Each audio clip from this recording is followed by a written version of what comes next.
You know, whether you have 600 or 800 or 1,000 horsepower, anything you can do on the street in most of these cars is enough to get you arrested in very, very short order.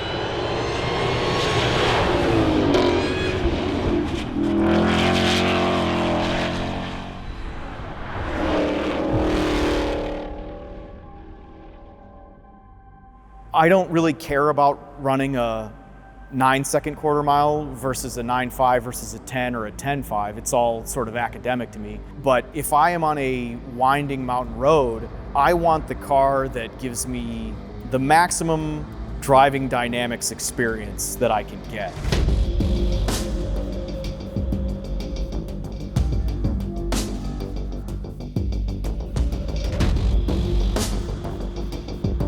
I'm Dave from Icon Automotive in Troy, Michigan. We're here at our facility with a couple of the first customer GTDs, including my Carbon series.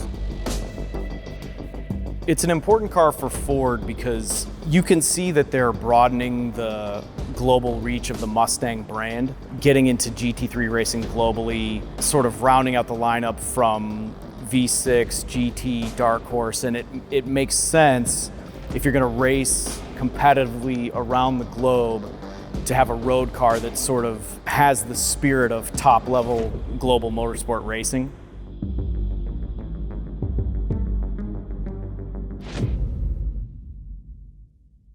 Sometimes you get road cars that become race cars. This is really kind of the opposite, where Ford wanted to get into GT3 racing, and they homologated that car off the Dark Horse road car, and this car is really an extension of the GT3 race car. Even though it's a very different car, different powertrain, different gearbox, it sort of brings the spirit of that car to the street in a way that's usable as a road car. By necessity, to have the suspension setup that Larry wanted from Multimatic, they had to move the suspension inboard. You know, Larry he's very much a function guy, and so he doesn't care, but you know, other people saw that and thought that was so cool that you should show it off, and so they chose to make the suspension visible through a window inside the car, which is, I think personally, one of the coolest things you can get in any car at any price. I've always been a fan of a good dual clutch transmission, especially if you're driving hard. You know, obviously everybody wants a manual transmission because they want the engagement, but if you're driving hard, my benchmark has always been Porsche PDK. I mean, I just think if you're really hammering a car, that is as good as it can get. And there's a lot of cars that have been using sort of the older Getrag dual clutch that was in you know, most Ferraris, the Ford GT, all that stuff. The Tremec that's in this thing is just, it's phenomenal, and I would say it's equivalent to the PDK, which is great, because when you have tons of torque and a ferociously loud V8, I mean, it's very satisfying to be able to have that sort of bomb going off sensation when you're shifting up and down. The obvious thing that everyone will always be impressed at with this car is the width. You know, I mean, it's got the sort of poster on the wall, hourglass shape. It's got unbelievably huge rear and front fenders. The front fender vents are absolutely massive, and they generate a ton of downforce. I'm a big wing guy. You know, I love the big wing. I love looking at it in the mirror and seeing the DRS open and close it. So there's a ton of visible aerodynamics on this car that you just can't miss. And so when you see it going down the street or you see it in your garage, it looks like someone took a GT3 car and they parked it in your garage.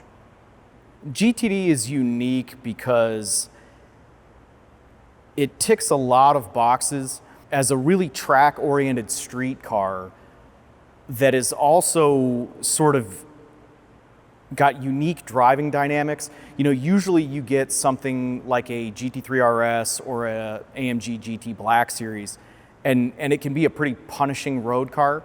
You know, they're obviously tailored for maximum performance, which the GTD very much is, but because this car has Multimatic ASV dampers, it's tuned more to have a broader range of uses. So I mean, it's a very, very track-focused car, but it also won't really beat you up on the road. You know, it's kind of got the dual nature that like the Ford GT had, where depending on how you set the suspension, you can get a very serviceable road car, but you can also really sort of turn it into a monster with the press of a button.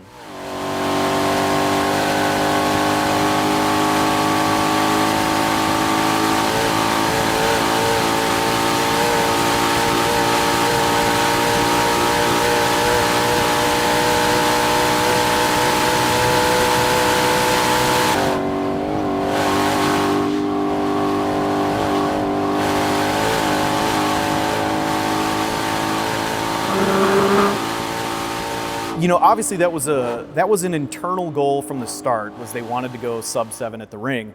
And that's a very difficult goal regardless, but it's especially difficult when you don't live at the ring. Ford is quite far from the ring and Multimatic is far from the ring, and they don't have the luxury that Porsche or Mercedes has where they can basically hop on it anytime year round. So it's always going to be a challenge just because of the logistics of it. And it's a very expensive, very time-intensive procedure to go out there and actually set a lap time. And there's also there's a really high amount of risk. You know, it's a dangerous track, and these cars are really, really fast. So in order to set a decent time, there are so many factors at work that it takes so many people and such sort of dedication. I personally, you know, it doesn't bother me one way or the other because it's not something I replicate, but it's really just an internal goal that you want to show that we can compete with the best in the world.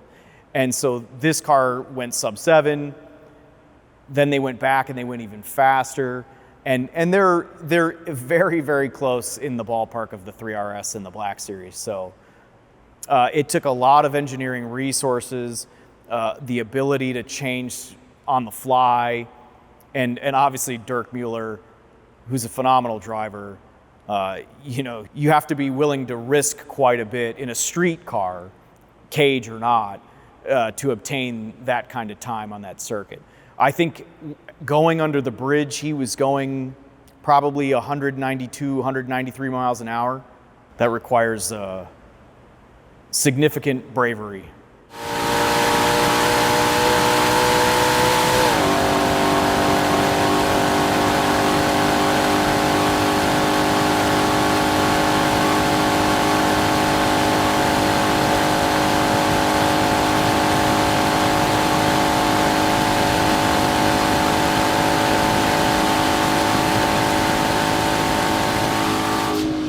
You know, my first impression is that it's a really impressive package, and it's actually, the achievement is turning the Mustang into something so different that's also, you know, it still retains the character of the base product. You know, there's really kind of no compromise with this car. You know, you can't pick one thing or the other and say it's really amazing at this, but it's, you know, terrible at this. My first impression is it really kind of does everything. It's got the sound, it's got the power, it's got unbelievable transmission, it's got unbelievable amounts of grip, it's got otherworldly amounts of downforce. You know, it's impossible to get out of this car and not have a smile on your face, which isn't necessarily the case with some of the track-oriented stuff that you drive. Sometimes when you drive cars like this, you know they're amazing on the track, but when you drive them on the road, you just feel like I'm having no fun because I need to be quadrupling the speed. I feel like this is a car that you can get in and drive and you will always get out of it with a smile on your face.